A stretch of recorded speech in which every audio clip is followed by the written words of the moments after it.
On today's show, we feature magician Ariel Frailich.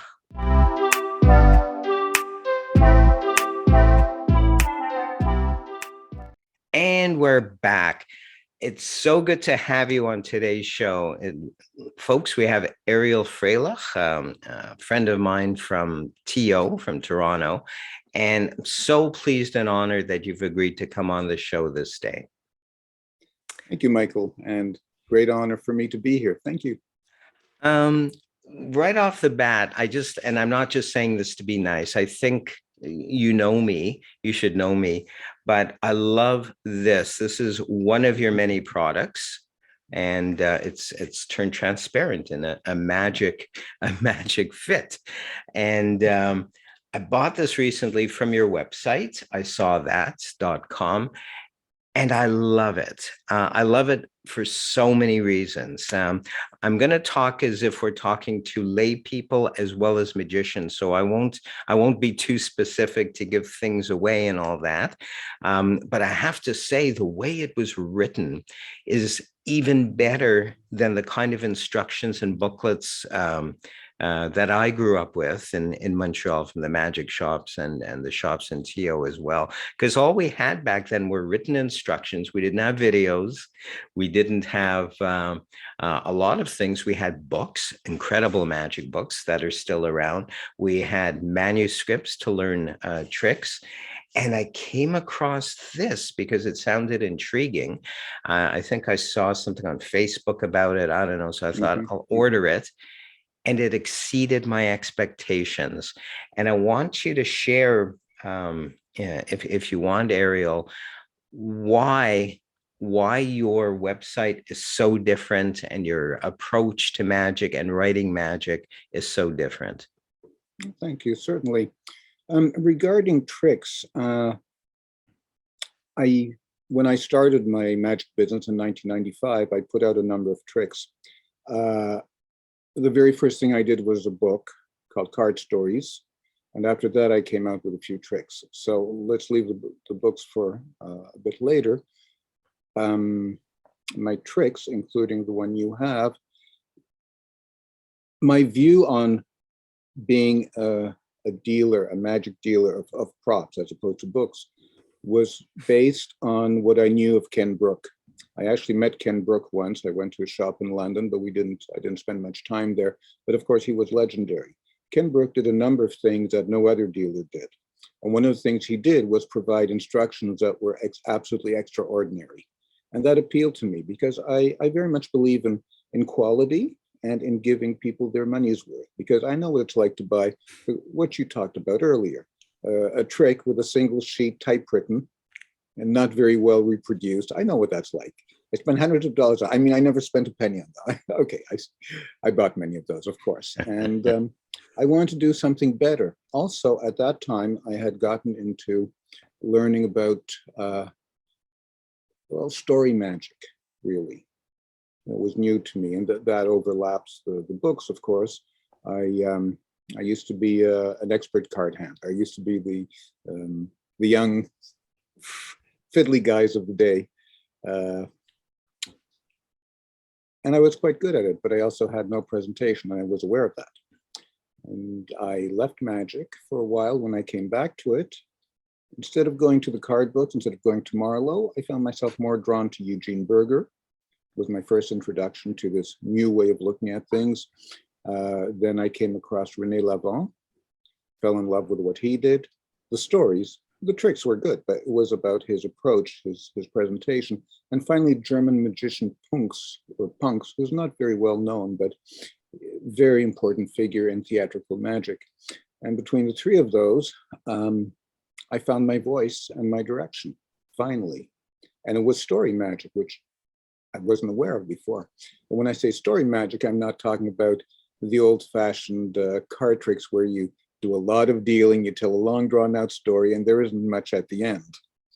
It's boring. Yes. I'm talking about, hard-hitting contemporary card magic told with a story that's bang, bang, bang, bang, bang.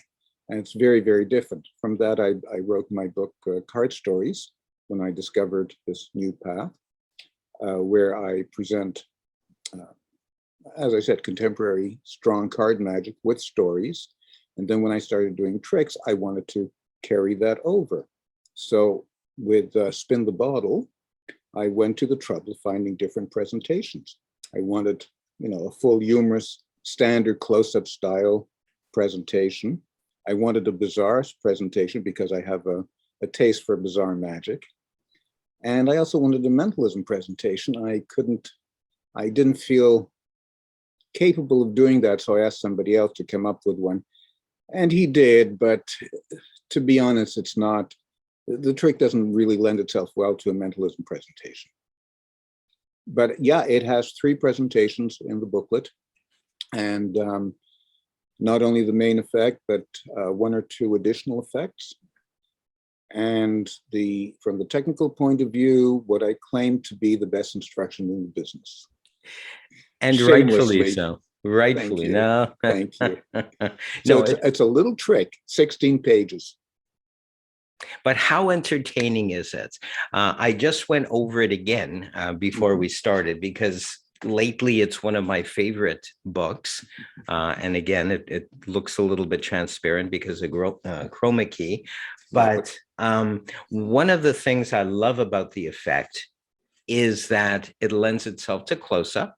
It lends itself to parlor magic or platform magic, which is very popular nowadays. And it's a little bit more visual in that regard. And the fact that one uses a prop, I'm not going to give anything away, one uses a prop as part of the effect or the presentation, and which ends up being important in the end. That's all I'm going to say to our revelation. And so I love that. I love using extra props or props that enhance an effect without taking away. And by the way, I have a love of Eugene Berger's works as well, and whatnot. And I love the simplicity of his stuff. I suspect, and I'd like some feedback on this. Do you think as we, I want to say, as we grow older, as we grow younger, perhaps, maybe we're doing away with extra props we don't need anymore, and we're down to the basic magic, doing magic with just a few simple things. Do you think there's any value to that statement? How has your journey kind of lent itself to that? Well, I can't speak for other magicians, obviously. In my own case, well, I've always been a bit of a purist, and the reason for that was more out of fear. What if I don't? What if I lose? What if it breaks? So my stuff was from day one almost entirely sleight of hand. Yes. There's a very, very few props that I use. I had some coins, you know what I mean? Yes. I gave them away. I just use regular coins. And with cards, there's very little I found that was really worth doing or keeping that I couldn't do with an ordinary deck. Yes. So, My next purchase from you is going to be an effect. It's actually a subtlety or a technique called Subrosa. And can we speak a little bit about that without giving anything away? Sure. So Subrosa is an old technique, and I can say it's a switch. It's a secret switch. But the beauty of it is that it's completely above board. Nobody would ever guess that you're doing a switch, not even magicians. And it doesn't matter how closely you watch, you cannot see the switch because there is nothing to see.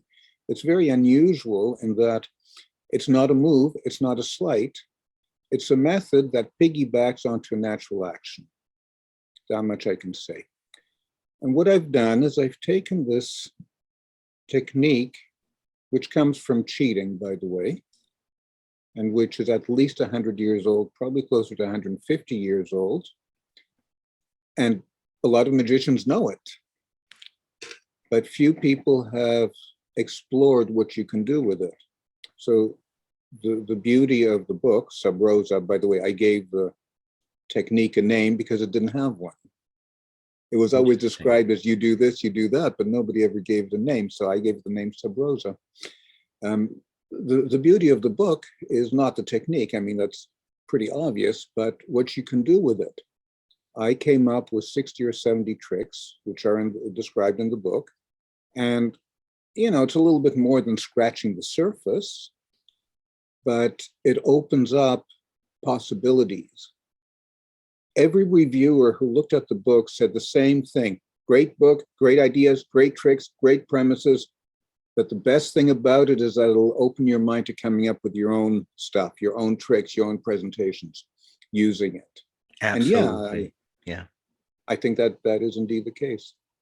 Absolutely. And for me, that's one of the most useful, one of the best things about a technique or a gimmick, or in your case of Subrosa, is that it lends itself. So when someone is buying the manuscript or buying the book or buying the ebook, if you will, they're not just getting a method.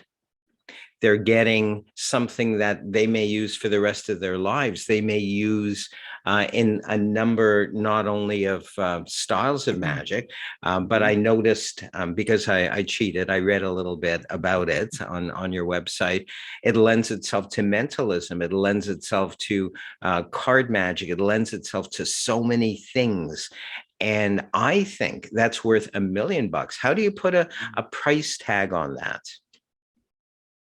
Yeah, I have to agree. I suppose I should pull it out. So this is Subrosa.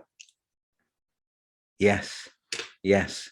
And not just out of sheer curiosity, but because for me, when I saw that and when I read we call it in advertising, the copy, when we were reading the write-up, if you will, of it, it's like a door opened up.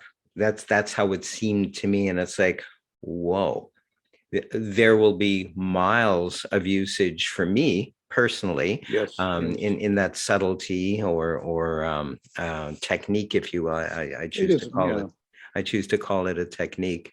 And I'm excited about it. You've paid me nothing. This isn't an endorsement, a paid endorsement. It's something, that really grabbed me. And that's why I'm hoping to share it with our listening and viewing audience out there, because this will be a podcast as well. I noticed as well, besides your own things such as Subrosa and the spin the bottle effect, you've got reading, writing. You've got The Lives of a Showman. I believe it's Mark Lewis's memoirs, if you will, Wit and Wizardry. Working the tables. I assume it's for restaurant and close-up magic. I think I did see that.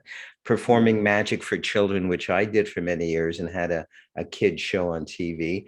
And on the other side of the mirror, do any of those titles grab you? Do you want to maybe share a little bit about anything that stood out?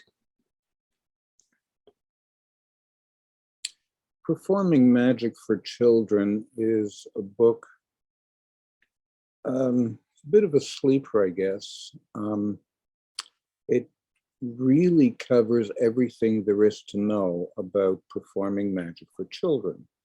Of course, the fact that the title is mundane doesn't help, but then again, I couldn't come up with a title that better reflects the breadth of what this book does.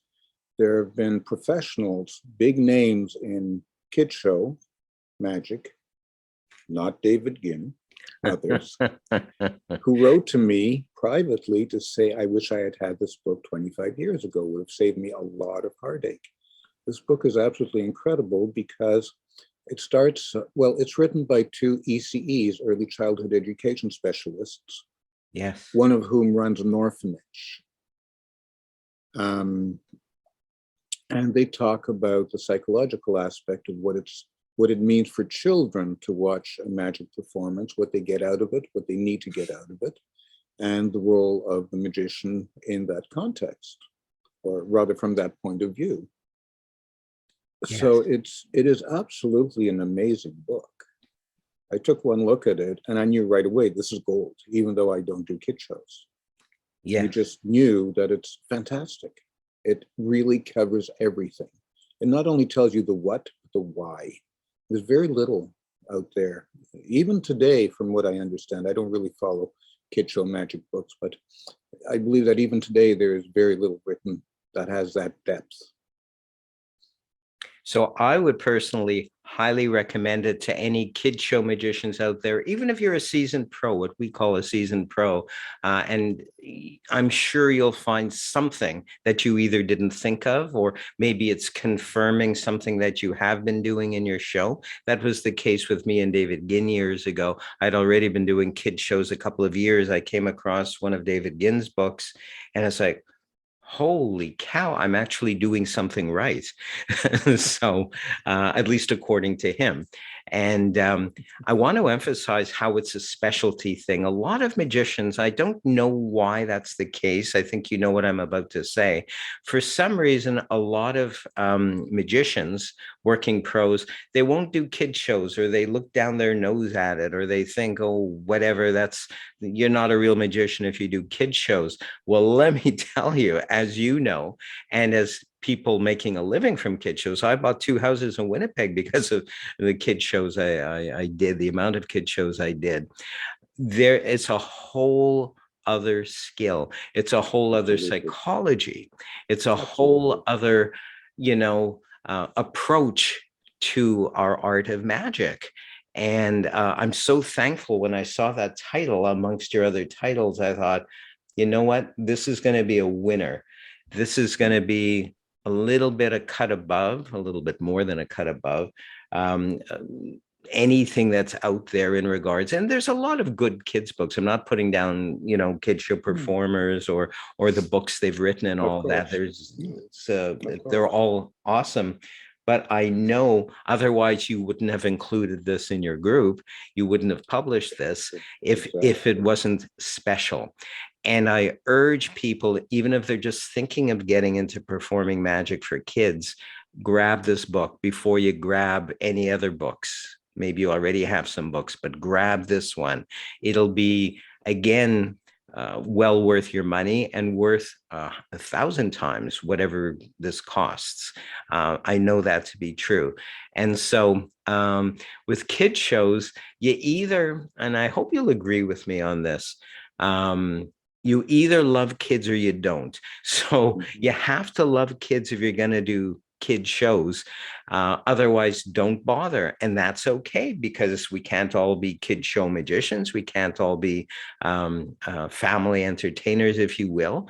And now family entertainer just means you're not saying anything dirty. Yeah. But really, family entertainment for me was kids and their parents. And adults, yeah. So it's a whole other thing. Don't get into performing for kids unless you love kids. Don't do it for the money, because you're going to be sadly disappointed.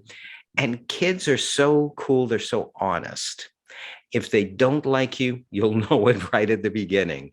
They call the shots. They'll call you on stuff. Yeah. You think you're so good at misdirection. The other kids, they're way ahead of the game already. They know the score. And so if you love kids, perform for kids. If you don't love kids, don't bother. Perform for adults, mixed audiences, whatever. And this book will help if you're already performing or thinking of performing. And with kids, it can't be ego. You can't be coming from a place of, because they'll tear you down right away. They'll cut you down to their size, and rightfully so. So I'm so grateful and thankful that you have this book, Performing Magic for Children. You feel good about talking about briefly working the tables? I'm assuming it's restaurant magic, and I'll be happy to talk about anything. And by the way, I want to say about Performing Magic for Children, it's not excellent because I published it. I published it because it's excellent. Yes. I was given the choice of a number of books from German authors, and this one is written by 2 German authors. And I took a look at this one right away. I knew, oh my God, this has to be made available here. Working the Tables, that was David Drake's book. David Drake was a working professional, full-time professional here in Toronto, and he did some very original magic, close-up magic. I think he did some platform as well, but mostly he did close-up magic, restaurants, etc. And he put together a small book of his some of his routines, and he asked me to sell it for him. So that's that. Ah, That's very working the cool. tables. I do have a very interesting quick anecdote, if I may, about David Drake. Of course. And he was called up by the CBC to do something with his rabbit, and then they decided that they would use the rabbit, but not David. So they did, and they paid him for the use of the rabbit. So they paid the rabbit, essentially. I love it. I love it. You know what? We're always upstaged by the rabbit or the kid, aren't we? Absolutely. And rightfully so. Absolutely. And rightfully so. And rightfully so. I use it brings back memories of when I used to raise rabbits, believe it or not. It's not very hard to raise them, by the way. You know, you just if you manage to get a little boy, a little male and female bunny, before you know it, you're raising rabbits. But the kids loved those. I'm only speaking from my personal experience. Versus the doves, the kids seem to be a little bit scared of doves. What I would do is, when I first started, I'd produce doves, and here's Yoinkel Schmeckel with his dove. I've produced the dove. You know, the kids wouldn't really want to pet the dove. But when I would change the dove to a bunny, oh my goodness. Yeah. Oh, they all wanted to pet the bunny and all of this. And I have tons of stories. I won't cut into your time, but everybody loves. I think adults and kids alike. They love bunnies. They love rabbits, and again, livestock. What we call livestock in magic, it's not for everybody as well. So again, unless you're prepared to do a lot of the cleaning and love them and keep them as pets, not as props, don't bother. Don't bother, because they're beautiful living things, and they're not just props in your show without feeling. And so, yeah, but everybody loves bunnies. One New Year's Eve, I remember a show in a hotel, and it was a platform. So drunk females were right at the edge, looking up at me. I produced a bunny, and they went crazy, not just because they were a little tipsy, but they all love rabbits. I'm curious about the Norm Houghton book, Wit and Wizardry. I have no clue. I didn't research it. Maybe you want to share a bit. Norm Houghton, he was born very early in the 20th century, and he passed away in 1995, 96, 97. He was well in his 80s, if I remember well.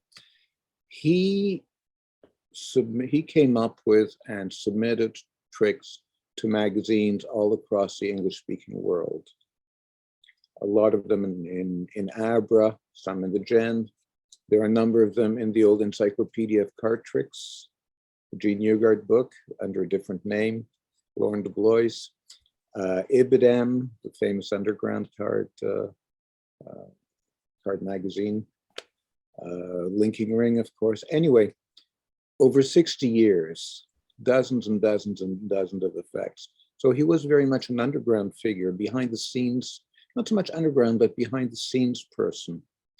The only people who knew Norm were locals and people who attended conventions, especially the 4F conventions back in the early days.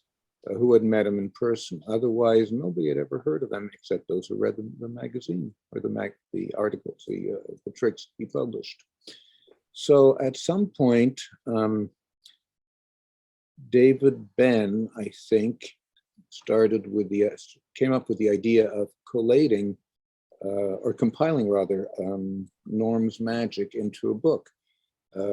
Things happened, and he sat on half of what became the book and didn't do anything with it. When I put out Card Stories, I was a new publisher. That was my first book. And of course, I've known David Ben for ages, and David approached me and said, how about you do a book on Norm's output? So I accepted, and between Tom Ransom, well, mostly Tom Ransom, helped me to compile the rest of the material, and so we put it all together and made a book out of it. It's almost entirely Norm's own, no, it is entirely Norm's own words. He was an editor, so he knew something about writing English. And I mean professionally. And so yeah, it's a really cool book of really novel, unusual, offbeat effects, mostly with very humorous presentations. To give you an example, I was very poor when I was young. I couldn't afford a deck of cards, so I only bought one card.